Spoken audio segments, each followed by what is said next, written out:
Bonjour mes amis, bonjour mes amours, bonjour mes emmerdes, bienvenue à la chaîne YouTube Au-Décis des Frères Tadra. J'espère que ça va bien. On a une super capsule pour vous qui s'appelle La destruction s'en vient.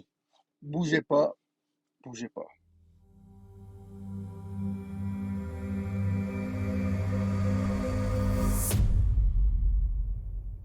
Bonjour tout le monde, bienvenue à la chaîne des Frères Tadra. J'espère que ça va bien. Je donne un message tout de suite.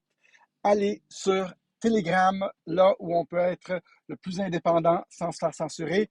Digital World Citizen sur Telegram. Aujourd'hui, on parle de destruction, mais on parle de destruction créative qui est nécessaire pour le changement. Et on commence avec un petit proverbe. Changer ne prend qu'un instant.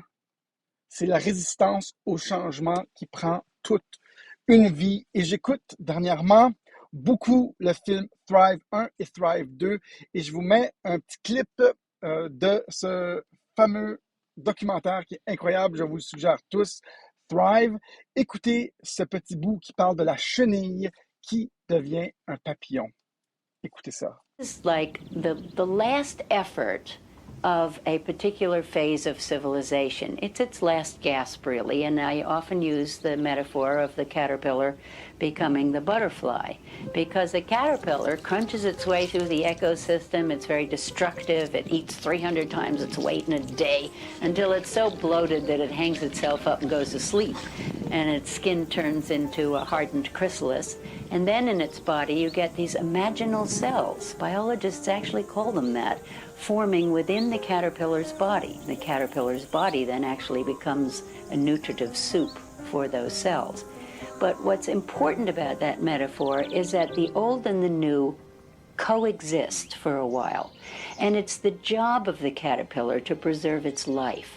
It's a desperate government that we have now trying to control oil in the Middle East and wanting now to promote nuclear energy and all these things that they know better, but they have to play out the role of protecting themselves. It's their job.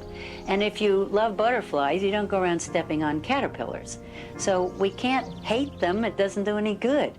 But if you want alternative energy, you don't ask an oil economy administration to produce it for you. We have to produce it. We imaginal cells have to show that it's cheaper, more efficient, and more effective.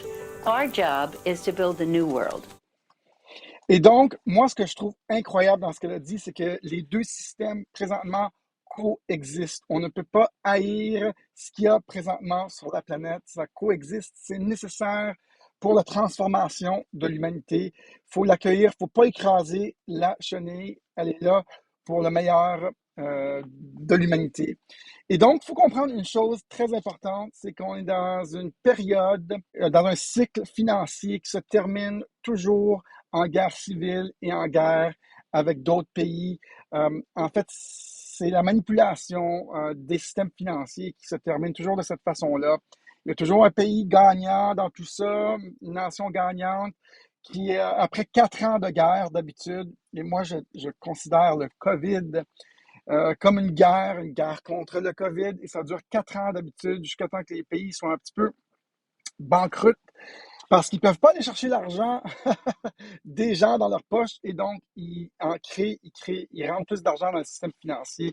Et ça finit toujours avec un gagnant qui dit OK, ben on ne leur fera plus, on manipulera plus l'argent. C'est un peu l'histoire des nations au fil des 1000 dernières années, en commençant par les Romains. Ça finit toujours en guerre civile et en guerre avec les autres pays. Il faut des nouvelles idées, il faut être ouvert à des nouvelles idées.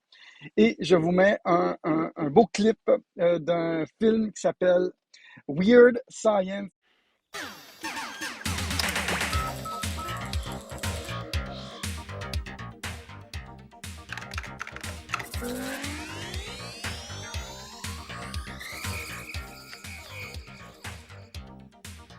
I mean, anything bigger than a handful, you're risking a sprained tongue, you know, and Yeah. yeah. Perfect. Okay, now what?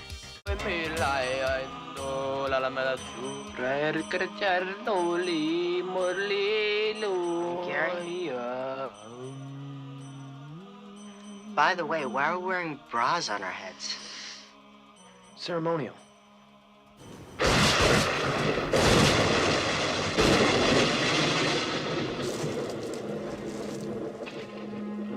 Ready? Yeah. Let's go.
Weird science. Les gens, eux autres sont assez bizarres, puis ils font, ils inventent quelque chose de bizarre que personne n'aurait pensé. Et donc, oui, on est dans un gros changement pour l'humanité. Il faut accueillir ce changement-là.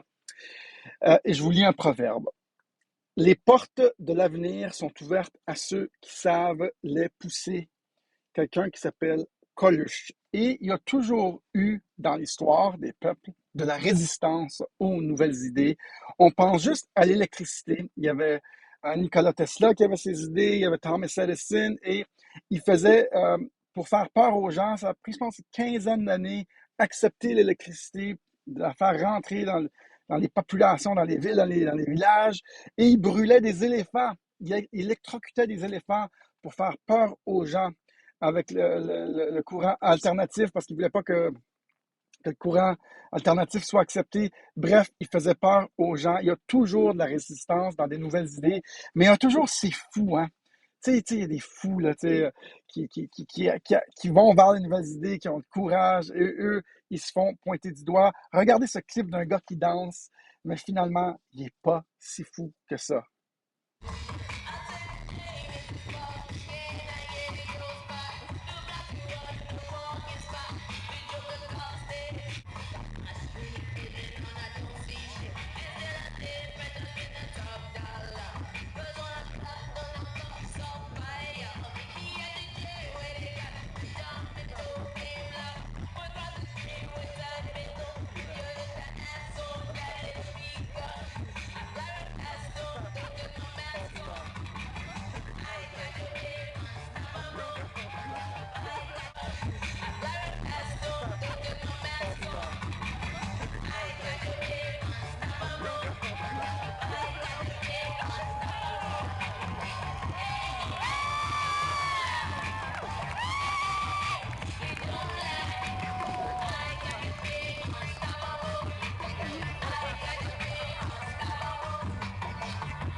Et donc, moi, ce vidéo-là, je le trouve fantastique.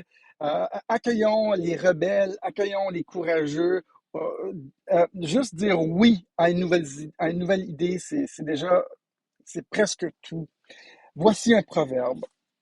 La résistance au changement n'est que le refus de la croissance. Alexandre Rupert. Il faut accueillir ces fous, il faut protéger ces fous. Steve Jobs, Elon Musk, il faut les protéger. Des fois, ils sont tellement différents que tout d'un coup, les gens ils commencent à se mettre contre eux, mais c'est eux qui sont la dynamite. C'est eux qui démarrent le changement. Ils sont le catalyseur du changement. Il faut les supporter comme le gars sur la butte. Cette vidéo-là est écœurant. Un proverbe maintenant. Soit le changement que tu désires voir dans ce monde. Et il y a des idées différentes qui s'en viennent. Il y a des idées, il y a des choses que les gens pensent qui sont on est déjà nous, dans le futur, moi et Eric, depuis nombreuses années.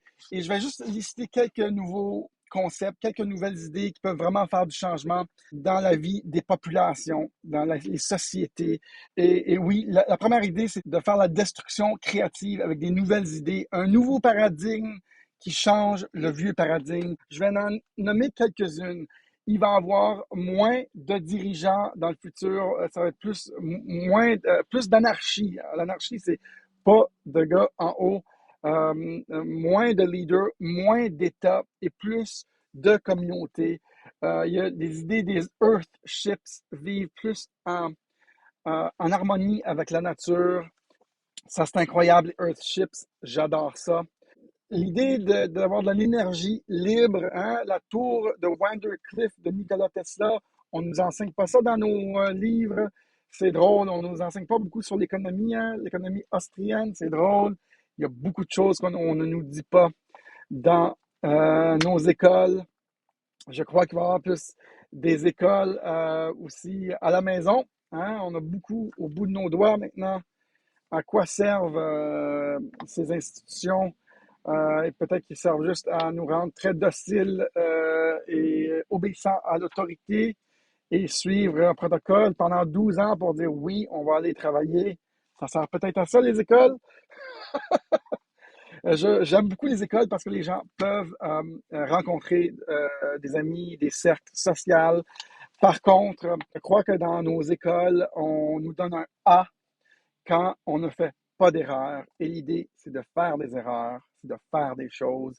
Ça, c'est une idée qui est incroyable de pousser les gens à s'essayer, à tomber et à se relever. C'est là où on apprend le plus. On est dans des moments tumultueux pour l'humanité. Il y a des nouvelles idées qui s'en viennent. Il y a l'idée de la crypto-monnaie. Bitcoin, c'est la conférence Bitcoin 2020 présentement à Miami. Et cette idée-là va révolutionner le monde. J'ai entendu des gens parler de la Corée du Nord et de l'Afrique qui sont censurés, qui sont mis en prison pour la liberté. Ils n'ont pas le droit d'avoir d'argent sur eux. Et donc, cette monnaie est non censurable est souveraine. On peut l'envoyer partout dans le monde. Bitcoin est une idée qui va changer le monde. Soyons ouverts aux nouvelles choses. C'est ça qui va faire un gros changement dans ce monde, qui va surtout enlever la centralisation de l'argent fiat. Dites oui cette fois-ci à des nouvelles idées et soyez ouverts comme le gars sur la butte. Vous allez voir, il y aura une horde de monde mondialement. Présentement, 200 millions de personnes. Il va y en avoir des billions, des milliards bientôt dans Bitcoin. Salut tout le monde, j'espère que vous aimez ça.